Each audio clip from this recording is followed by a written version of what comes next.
What is up, ladies and gentlemen? I wanted to shed some more light on when Johnny visits Robby at the soup kitchen. Now, it's no secret that, I've talked a lot about Robby's point of view on this channel and why Robby is the way he is. But I think this scene here was not just a prelude of things to come, but it was also a chance, I feel, where Johnny could have actually prevented Robby from going and descending into darkness the way he did. Now, let's get into it. So, Johnny goes to visit him after pretty much, screwing up not, going and seeing him, which I've said many times before. Johnny should have absolutely 100% gone to have seen Robby before this, because I feel like no matter what the excuse is, it could have been Johnny was ill, he was vomiting everywhere. I don't think Robby was in any particular mood to hear it. And it's hit home as soon as Robby's like, look, what are you going to say? That you're in my corner? Robby's in a space of resentment right now. And what this scene is, this isn't just about Miguel.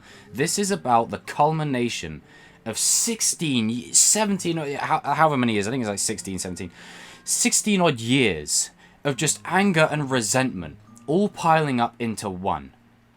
And Robby doesn't have the right way of expressing that right about now until Kreese comes into the fold. It's when Kreese comes into the fold that we really extract, the way Robby will deal with things going forward.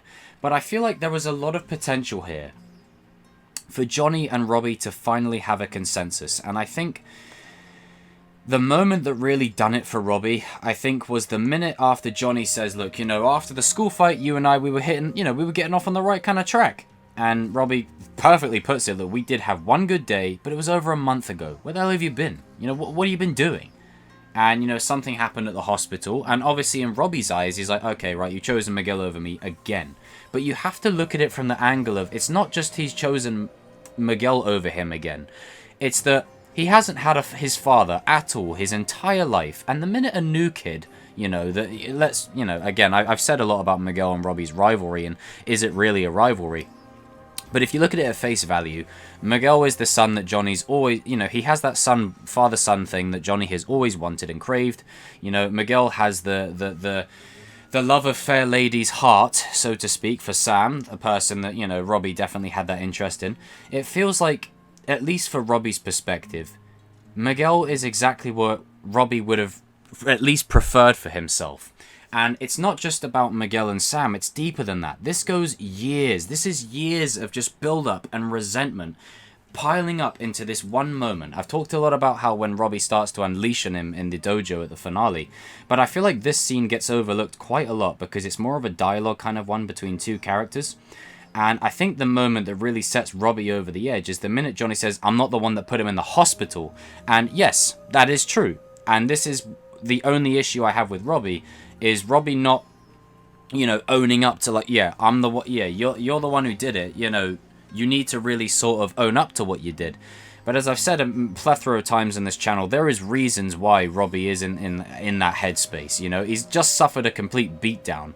And what's unique about this is when Johnny says, if you, is that a black eye? Have you been fighting? Are you fighting in there? It's like, no, he defended another kid, right? And in defending another kid, he got a beat down from 3 dudes trying to do the right thing.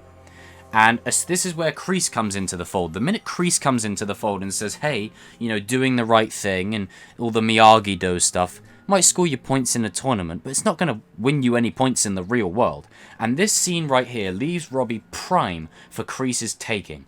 Absolute, just perfectly timed by Kreese to pop in a little visit after all of this. And obviously you got Sean and his crew laughing in the background. I don't know, they're very obsessed with Robby. But I think Robby's just in a space where he's finally coming to terms with the fact that, Miguel will always be there. And I think knowing that is what really pushes him forward and just straight into Kreese's arms. Now, obviously, by the end of this show, I mean, as I've said before, this franchise isn't as complicated as people will make it. It's based on Karate Kid. There's going to be a happy ending in the end.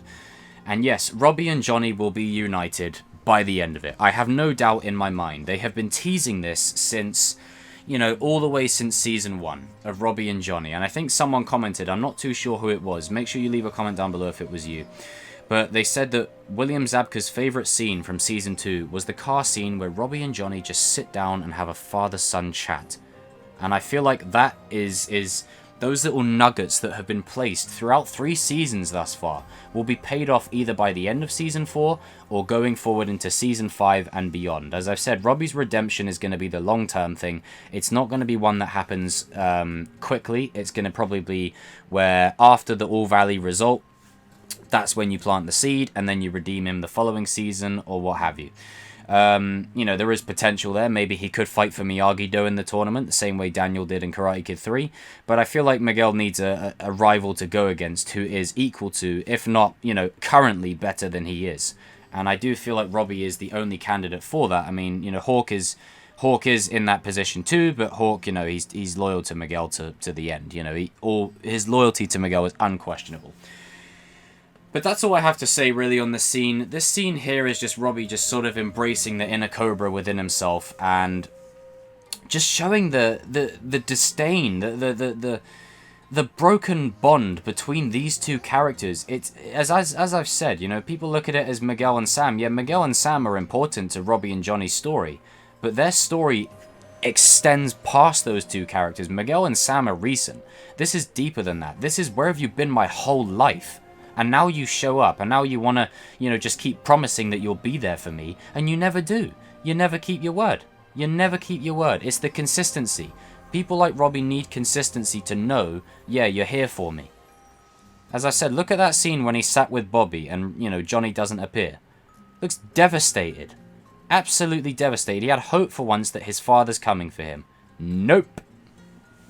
And Johnny's like, yeah, I'll just make it up to him. It's like, you know, that's the thing. That's the thing. And yes, I'm not saying that Robby's perfect. I know he's not. But I just like how this show has this sort of... We can have these conversations about the grey centre with a lot of these characters. No character's perfect. And the biggest enemy is life. And eventually Robby and Johnny will come together. And I tell you what, I honestly may shed a tear when it does. Because these two... This is why I've said Robby's arc across the entire show will be my favourite because it will be the long stretch. It will be the one that plays out over time, where you watch it season to season and you go, you know what? I think he had the most in-depth arc. But after seeing Hawk in this season, I have to say Hawk's really sort of climbing the rankings for me. I have to be real. But yeah, guys and girls, leave your comments down below. Let me know what you thought of this. Just this whole moment here that just solidifies everything wrong between Robby and Johnny. You know, it feels like Johnny knows everything to say to Miguel, but he knows nothing to say to Robby. And when he offers to help Robby lift the soup container up on the table, it's stuff like that that could really go a long way. And it feels like Daniel and Johnny should have done more for Robby while he was in juvie, regardless if he pushed them away or not. But the only problem with that is, as we've seen throughout the season, you know, Daniel had his own stuff to deal with, and so did Johnny. You know, it's not like they purposefully left Robby, and that will be a recurring thing in season 4. I got a video talking a little bit about that. But when Robby gets out of juvie, and he's like, you know, seriously, when they're arguing, think back in season 2. What did Robby say to Daniel? He's like, cares more about his rivalry with you than he does about me. And that's Robby's problem. He sees Daniel and Johnny as constantly bickering, constantly just using Robby as a chess piece to say, hey, I have the trump card. No, I have the trump card. He feels like he's just a pawn on the chessboard. Like that's literally all he feels like. And when he gets out of juvie, he says, you know, seriously, it's like, ugh, you two are still doing it.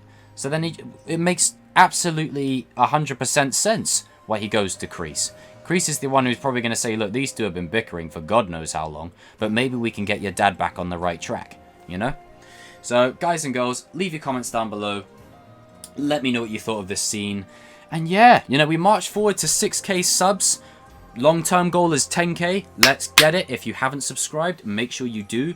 I post, you know, not just Cobra Kai videos. I got some Fast and Furious 9 ones coming, talking a little bit about that. We've obviously got Loki round the corner.